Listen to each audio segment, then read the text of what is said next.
Je ne sais même pas par où commencer tellement la rage me brûle les entrailles. Écoutez-moi bien. Ouvrez vos oreilles et fermez vos bouches parce que ce que je vais vous balancer là, c'est de la dynamite pure. On nous prend pour des idiots. On nous prend pour des moutons qu'on peut tondre et abattre sans qu'on dise un mot. Mais c'est fini ce temps-là. C'est terminé. Aujourd'hui, je suis là pour crier ce que tout le continent sait, mais n'ose pas dire par peur des représailles. Ils ont osé toucher à Samuel Eto'o-Fils.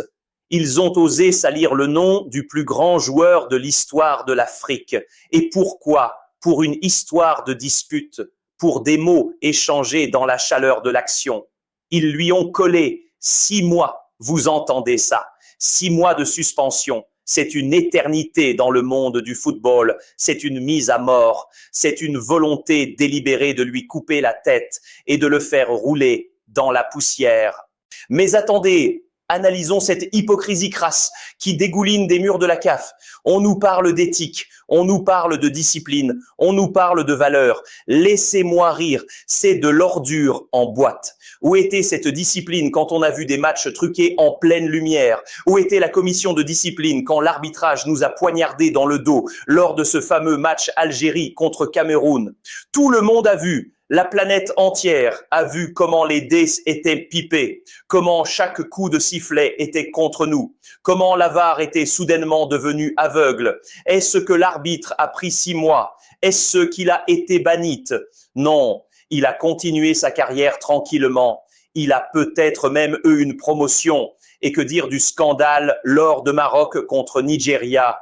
Des erreurs d'arbitrage grossières qui changent le cours de l'histoire, des pénaltys inventés, des hors-jeux imaginaires, ces arbitres-là.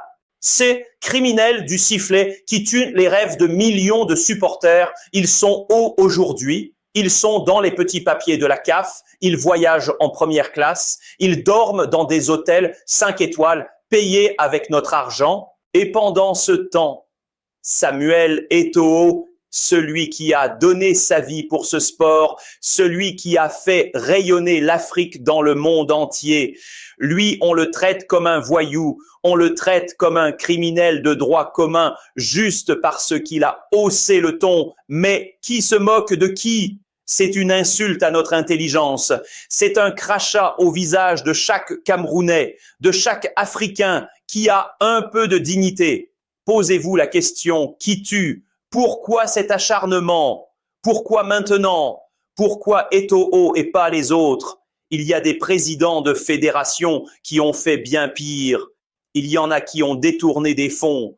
Il y en a qui ont des affaires de murs occultes. Il y en a qui sont impliqués jusqu'au cou dans des réseaux mafieux. Est-ce qu'on les suspend, eux? Est-ce qu'on fait des communiqués de presse incendiaires contre eux? Jamais. Silence radio. On couvre, on étouffe, on protège les copains. Alors pourquoi Eto'o? La réponse est simple. Elle est limpide. Elle est terrifiante. Eto'o dérange le business. Eto'o est un grain de sable dans leur machine à cash. Avant son arrivée à la FECAFOOT, c'était la fête au village. L'argent de la FIFA disparaissait dans la nature. Les subventions évaporées. Les joueurs ne touchaient pas leurs primes. Les infrastructures pourrissaient. Et tout le monde se servait au passage. C'était le système. La vieille garde s'engraissait sur le dos du football camerounais. Et là, le grand neuf arrive. Il dit stop. Il dit assez. Il dit que l'argent du foot doit aller au foot. Il coupe les robinets de l'argent sale. Il vire les sangsues. Il nettoie les écuries d'Augias. Et voilà la vérité. Ils ont peur de la contagion. Ils ont peur que le modèle Eto'o ne fasse tache d'huile. Alors il faut l'abattre. Il faut l'éliminer. Il faut le discréditer par tous les moyens possibles. C'est une guerre de survie pour eux. Ils ont essayé de l'attaquer sur sa gestion. Ça n'a pas marché. Ils ont essayé de monter les joueurs contre lui. Ça n'a pas marché. Ils ont essayé de corrompre son entourage. Ça n'a pas marché. Alors, ils passent à la méthode forte, ils utilisent leur arme favorite, la bureaucratie, les règlements obscurs, les commissions bidons où tout est joué d'avance. Vous croyez que c'est un hasard si cette sanction tombe maintenant? juste avant les grandes échéances, juste au moment où le Cameroun est en train de se reconstruire. C'est calculé, c'est prémédité, c'est un complot d'une envergure jamais vue dans l'histoire du sport. Je vais vous dire un truc, j'ai mal à mon Afrique. J'ai mal de voir que notre continent est encore géré comme une colonie par des gens qui n'ont aucun amour pour le jeu. Motsep, ce milliardaire qui sourit tout le temps, vous croyez qu'il contrôle quoi que ce soit, il n'est qu'une marionnette, un joli visage pour la galerie, mais derrière lui, dans l'ombre, il y a les requins, ceux qui tibnent les ficelles, ceux qui décident qui gagne et qui perd avant même que le match ne commence. Et Eto'o, avec sa grande gueule, avec son courage, avec son refus de se plier, il est leur pire cauchemar. Il est celui qui refuse de baisser les yeux.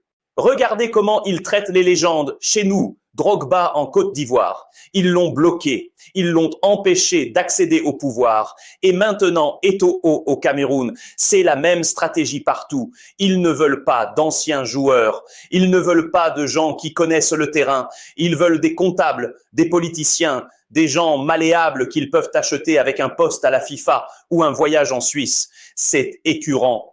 C'est révulsant. Mais le pire dans tout ça, c'est le silence. Le silence complice des autres fédérations.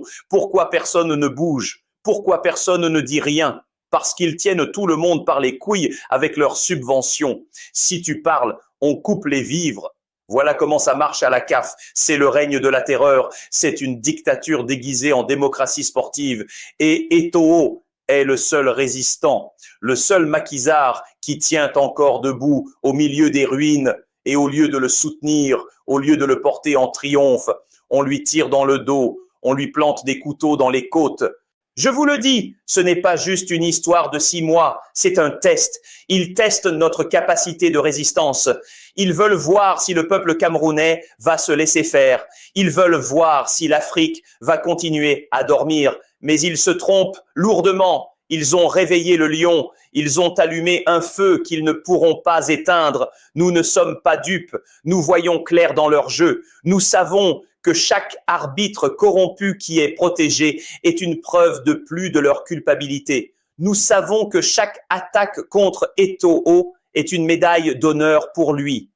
Plus il tape fort, plus il devient grand. Vous voulez savoir ce qui se passe vraiment. Vous voulez savoir pourquoi ils sont si pressés d'en finir avec lui. Parce qu'ils savent que s'il reste, il finira par découvrir le poteau rose.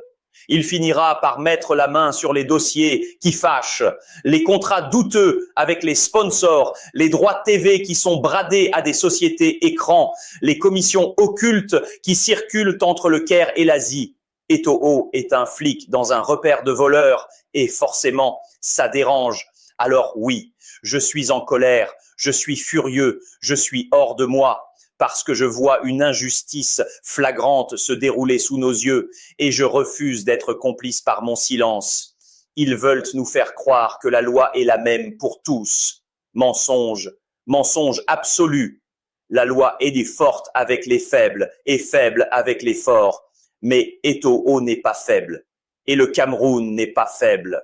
Vous pensez que j'exagère, vous pensez que je suis un paranoïaque qui voit le mal partout. Mais si vous saviez ce que je sais, si vous aviez vu ce que j'ai vu, vous ne dormiriez plus la nuit.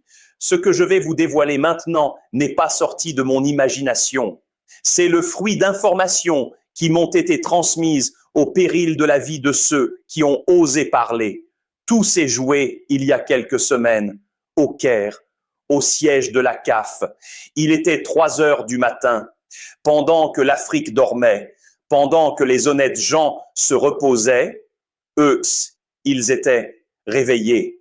Les vampires du football africain étaient réunis dans une salle de conférence au sous-sol, loin des caméras, loin des regards indiscrets. Ils avaient coupé les téléphones, ils avaient fermé les stores. C'était une réunion de crise. Une réunion de guerre, son nom de code, je ne l'invente pas, tenez-vous bien. Ils ont appelé ça l'opération sanguinaire. Vous entendez ça, sanguinaire, ça veut tout dire. Le but n'était pas de discuter du développement du football. Le but n'était pas de savoir comment aider les jeunes talents. Non, L'unique point à l'ordre du jour, c'était le Cameroun, c'était Samuel Eto'o. Ils se sont regardés dans le blanc des yeux et ils ont dit « Il faut l'abattre avant la CAN, il faut le détruire avant qu'il ne devienne intouchable ». J'ai des sources à l'intérieur qui m'ont décrit l'ambiance.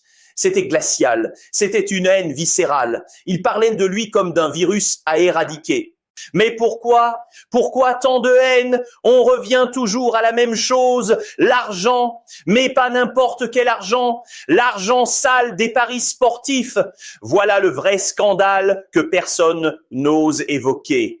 Vous vous êtes jamais demandé pourquoi les arbitres africains sont si souvent médiocres? Pourquoi ils prennent des décisions incompréhensibles qui défient toute logique? Ce n'est pas de l'incompétence, c'est du business. La CAF protège ses arbitres parce qu'ils sont les soldats d'un système mondialisé de trucage de matchs. Écoutez-moi bien, il existe des syndicats de paris basés en Asie, des gigantesques mafias qui brassent des milliards de dollars. Ils ont besoin de contrôler les résultats. Ils ont besoin de savoir qui va gagner, qui va perdre, combien de cartons jaunes seront distribués. Et pour ça, ils ont besoin d'arbitres dociles, des arbitres qu'on peut acheter avec une valise de billets. Et la CAF, au lieu de lutter contre ça, elle ferme les yeux, elle mange dans la main de ces gens-là. C'est un secret de polichinelle. C'est là que Samuel Eto'o devient leur pire cauchemar. Quand il est arrivé, ces gens-là sont venus le voir. Ils lui ont proposé de rentrer dans la danse. Ils lui ont proposé des ponts d'or pour qu'il laisse faire, pour qu'il ferme les yeux sur certains résultats du championnat camerounais, pour qu'il laisse les arbitres vendus faire leur loi. Et qu'est-ce qu'il a fait? Il les a chassés. Il a dit non. Il a dit que le Cameroun ne mangera pas de ce pain-là. Il a dit que chez nous, le football se joue sur le terrain et pas dans des arrière-boutiques à Singapour ou à Hong Kong. C'est ça son crime. Son seul crime, c'est son intégrité. Il a refusé de vendre l'âme du Cameroun au diable. Et en faisant ça, il a fait perdre des millions à ses syndicats. Il a fait perdre des millions à leurs complices à la CAF. Alors la sentence est tombée lors de cette réunion au Caire. Eto'o doit payer. Ils ne peuvent pas accepter qu'un seul homme bloque leur machine à sous. C'est pour ça qu'ils protègent les arbitres corrompus comme Gassama et les autres, parce que ce sont leurs pions, et c'est pour ça qu'ils attaquent contre Eto'o, parce qu'il est le seul rempart. Je vais vous révéler autre chose, une bombe nucléaire. Un de mes contacts a pu voir un document qui circulait lors de cette réunion, un document classé top secret, une liste noire, une feuille de papier simple, mais qui vaut son pesant de sang. Sur cette liste, il y a les noms des dirigeants qui doivent être éliminés du football africain, des gens qui posent problème. Et devinez quel nom est tout en haut, écrit en rouge, en lettres majuscules, encadré 2 fois. Samuel Eto'o, fils. Ce document est la preuve formelle du complot. Ce n'est pas une théorie. C'est écrit noir sur blanc. Ils ont planifié chaque étape. Première étape, la campagne médiatique pour le salir. Ils ont payé des journalistes. Ils ont payé des influenceurs pour dire du mal de lui du matin au soir. Deuxième étape, provoquer des incidents pour pouvoir le sanctionner. Il savait qu'il est sanguin, il savait qu'il défendrait son honneur, alors ils l'ont poussé à bout, ils ont tout fait pour qu'il s'énerve, et dès qu'il a bougé le petit doigt, crac, ils lui sont tombés dessus comme des hyènes. Et la troisième étape, c'est celle qu'on vit maintenant, la suspension, l'isolement. Ils veulent l'humilier publiquement. Ils veulent montrer à tous les autres présidents de fédérations ce qui arrive quand on ose défier la mafia du Caire. Regardez Eto'o, même lui, on l'a eu. Alors vous, taisez-vous et prenez l'argent. C'est un message mafieux.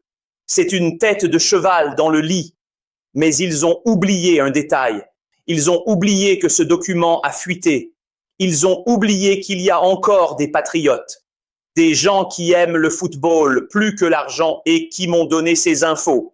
Je le dis haut et fort, la CAF est devenue une organisation criminelle. Motsepe n'est qu'un paravent derrière lui. C'est le grand banditisme, c'est la corruption généralisée, c'est la vente aux enchères de nos matchs et de nos émotions. Quand vous regardez un match de la CAN prochainement et que vous voyez un arbitrage bizarre, ne dites plus l'arbitre est nul, dites-vous bien l'arbitre est en mission, il est en service commandé pour rembourser les pertes que Samuel Eto'o a causées à la mafia. C'est aussi simple que ça, c'est mathématique. Il pensait pouvoir faire ça en douce, il pensait que personne ne saurait pour la réunion de 3 heures du matin. Il pensait que le document resterait dans le coffre-fort. Mais Alex Footfire est là. Et tant que j'aurai du souffle, je vais gueuler la vérité. Ils veulent nous voler notre football. Ils veulent transformer notre passion en un casino géant pour les Asiatiques. Et Eto'o est le seul obstacle sur leur route. Voilà pourquoi ils veulent de sa peau. Ce n'est pas parce qu'il a mal parlé à quelqu'un, c'est parce qu'il les empêche de voler en rond, c'est parce qu'il protège le butin du Cameroun. Alors maintenant, la question c'est, qu'est-ce qu'on fait? Est-ce qu'on reste là à regarder notre héros se faire dépecer par ces charognards ou est-ce qu'on se lève? Vous croyez vraiment que le Caire est le seul coupable? Vous êtes naïf. La CAF n'est qu'une succursale. Ce n'est que le bureau des exécutants. Les vrais commanditaires, ceux qui tirent les ficelles dans l'ombre, ils sont bien au chaud en Suisse, à Zurich, au siège de la FIFA. Je vais vous parler de Gianni Infantino et de sa bande d'hypocrites en costume cravate. Regardez bien ce qui se passe. Infantino passe son temps à venir en Afrique. Il sourit, il danse, il dit qu'il aime le continent. Il nous prend dans ses bras. Quelle comédie, quelle mascarade. C'est le baiser de Judas. Si la FIFA aimait vraiment l'Afrique, pourquoi est-ce qu'elle reste muette aujourd'hui? Pourquoi ce silence assourdissant alors que la légende du football mondial se fait massacrer par des bureaucrates? Je vais vous dire pourquoi. Parce que la FIFA est complice, parce que la FIFA a donné son feu vert. Vous pensez que la CAF aurait osé suspendre Samuel Eto'o sans l'accord de Zurich? Impossible. Ils ont appelé le grand patron avant de bouger le petit doigt. Et le grand patron a dit « Allez-y, coupez-lui la tête ». Mais quel est l'intérêt de la FIFA dans cette guerre? C'est là que ça devient vraiment sale. C'est du néocolonialisme sportif pur et dur. La FIFA considère l'Afrique comme un réservoir, comme une mine à ciel ouvert où on vient chercher des pépites. Des jeunes talents qu'on peut exploiter pour alimenter les clubs européens et les syndicats de Paris. Ils veulent que nos joueurs soient dociles. Ils veulent que nos fédérations soient soumises. Et Eto'o, lui, il a un autre projet. Il veut l'indépendance réelle du football africain. Il veut que nos joueurs soient respectés. Il veut que l'argent généré par nos talents reste en Afrique pour construire nos stades et nos écoles. Et ça, pour les gens de Zurich, c'est une déclaration de guerre. Ils ne veulent pas d'un partenaire égal, ils veulent des sujets, ils veulent des esclaves modernes du ballon rond. J'ai entendu parler d'un accord secret, le pacte de Zurich. Écoutez bien ça. C'est un deal passe entre la FIFA et certains dirigeants corrompus de la CAF. Le principe est simple. La FIFA ferme les yeux sur les détournements d'argent et le trucage des matchs en Afrique. Et en échange, la CAF garantit à la FIFA les 54 voix africaines lors des élections du président de la FIFA. C'est du troc, c'est du trafic d'influence à l'échelle continentale. Et Samuel Eto'o a refusé de signer en bas de la page. Il a refusé de mettre la FECAFOOT dans ce système de vote automatique. Il a dit à Infantino mon soutien. Ça se mérite, ça ne s'achète pas. Quel courage, quelle audace. C'est le seul président de fédération au monde qui a osé regarder les yeux dans les yeux le système et dire non. Et c'est pour ça qu'ils veulent le briser, parce qu'un homme libre est dangereux pour un système d'oppression. Et elles ont peur que d'autres pays suivent l'exemple du Cameroun. Ils ont peur que le Sénégal, que la Côte d'Ivoire, que l'Algérie se réveillent et disent « nous aussi, on veut notre souveraineté ». Alors, il faut faire d'Eto'o un exemple. Il faut le punir sévèrement pour que tout le monde comprenne le message « soyez des moutons ou vous serez abattus ». C'est pour ça que les arbitres sont protégés, parce qu'ils font partie du pacte de Zurich. Ils sont les outils qui permettent de garder le contrôle sur les résultats. Si un pays n'est pas d'accord avec la FIFA, hop, L'arbitre lui fait perdre son match. C'est une arme politique et on l'a vu contre nous. On l'a souffert dans notre chair. Et pendant ce temps, Infantino se tait. Il laisse ses chiens de garde à la cave faire le sale boulot. Comme Ponce Pilate, il s'en lave les mains. Mais nous ne sommes pas dupes, Gianni. Nous savons que l'ordre vient de toi. Nous savons que tu as peur de perdre le contrôle sur l'Afrique. Tu as peur de cet homme qui est plus populaire que toi, plus légitime que toi, et qui aime le football plus que toi. C'est une honte mondiale. La FIFA se prétend garante de l'éthique, mais elle couvre la plus grande mafia sportive de l'histoire. Ils ont détruit Blatter pour mettre Infantino, mais c'est la même chose en pire. Avant, ils volaient dans des valises. Maintenant, ils volent avec des virements bancaires et des suspensions arbitraires. Samuel Eto'o est seul contre tous, contre la CAF, contre la FIFA, contre les syndicats de Paris, contre les traîtres à l'intérieur même du Cameroun qui espèrent en récupérer sa place. C'est David contre Goliath. Mais souvenez-vous de la fin de l'histoire. C'est David qui gagne. C'est le petit berger qui abat le géant parce qu'il a la foi, parce qu'il a la vérité avec lui. Mais David ne peut pas gagner sans son peuple. Eto'o ne peut pas gagner si nous restons assis sur nos canapés à liker des vidéos. Il compte sur notre fatigue. Il compte sur notre résignation. Oh, c'est le Cameroun, on a l'habitude. Non, on ne doit pas s'habituer à l'injustice. On ne doit pas accepter qu'on nous marche dessus. La FIFA pense qu'on est faible, la CAF pense qu'on est divisé. Prouvons-leur qu'ils ont tort. Ce n'est pas juste Eto'o qu'on attaque, c'est le drapeau vert, rouge, jaune, c'est l'étoile d'or, c'est l'âme de nos ancêtres. Quand ils humilient Eto'o, ils humilient Roger Milla, ils humilient Thomas Nkono, ils humilient Marc-Vivien Foé, ils crachent sur nos tombes. Alors je pose la question à Zurich, je pose la question à Gianni Infantino. Jusqu'où allez-vous aller dans l'indécence? Jusqu'où allez-vous aller dans le mépris? Vous pensez pouvoir tuer le lion, mais le lion est immortel. Le lion a la peau dure. Et surtout, le lion a des enfants, des millions d'enfants prêts à mordre pour le défendre. Nous y voilà, au pied du mur. L'heure de vérité a sonné. On ne peut plus reculer. On ne peut plus se cacher. Ce qui se joue aujourd'hui dépasse le cadre d'un simple ballon qui roule sur de l'herbe.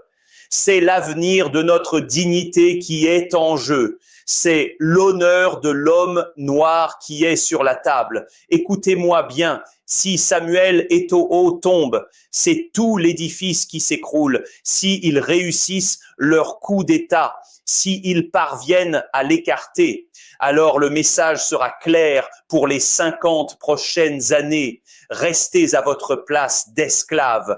Ne relevez jamais la tête.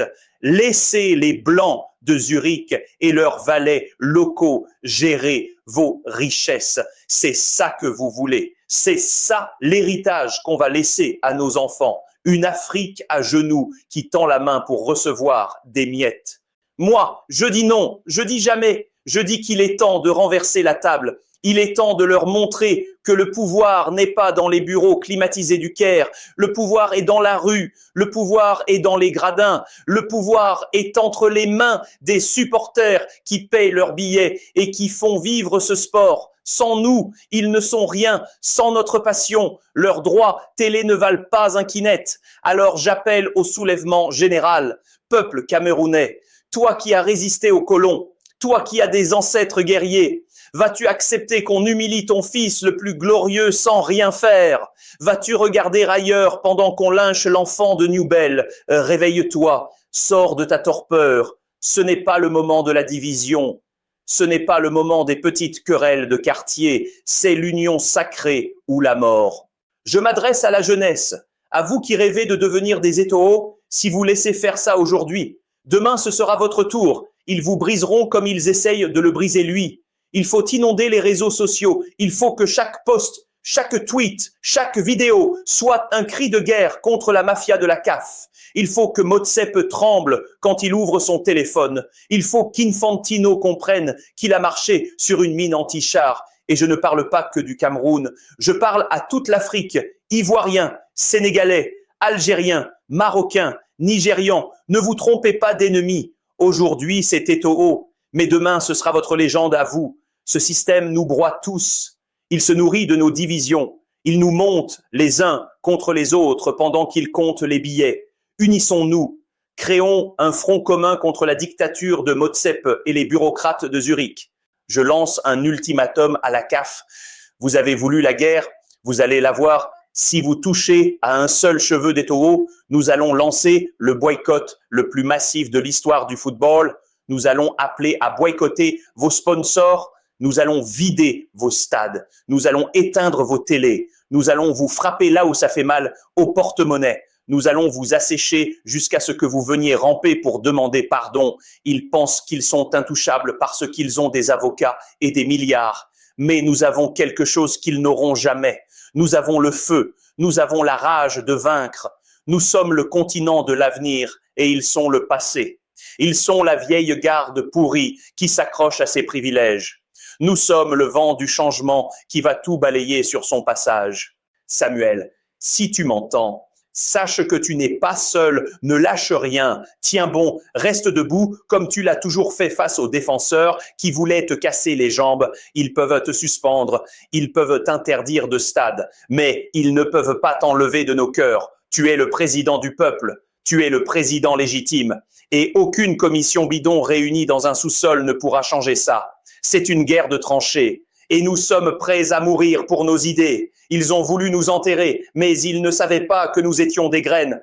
Plus ils vont essayer de nous écraser, plus nous allons pousser fort et haut. Je préviens les traîtres, ceux qui sont au Cameroun et qui rigolent en douce en espérant prendre la place du grand neuf. On vous voit, on connaît vos noms, on sait qui vous êtes. Le jour du jugement arrive pour vous aussi, quand le vent tournera, et il tournera, il n'y aura pas de pitié pour les collabos. L'histoire retiendra que vous avez vendu votre frère pour un plat de lentilles. Alors maintenant, c'est à vous de jouer. C'est à vous de choisir votre camp. Le camp de la vérité et de la dignité avec Eto'o, ou le camp de la honte et de la corruption avec la CAF. Il n'y a pas de milieu. Il n'y a pas de neutralité possible. Celui qui se tait est complice. Partagez cette vidéo. Faites-la tourner dans tous les groupes WhatsApp, dans tous les forums, que le monde entier sache ce qui se passe, que le monde entier sache qu'on est en train d'assassiner le football africain et qu'on ne se laissera pas faire. C'était Alex Footfire, la voix des sans-voix, le cauchemar des corrompus. On reste en alerte, on reste mobilisé. La bataille ne fait que commencer. Et croyez-moi, la fin du film ne sera pas celle qu'ils ont écrite. Le Cameroun est un roc et on ne brise pas un roc avec des mensonges. Abonnez-vous, activez la cloche et préparez-vous. La réplique sera terrible. Vive Eto'o, vive le Cameroun, vive l'Afrique libre. À la guerre comme à la guerre.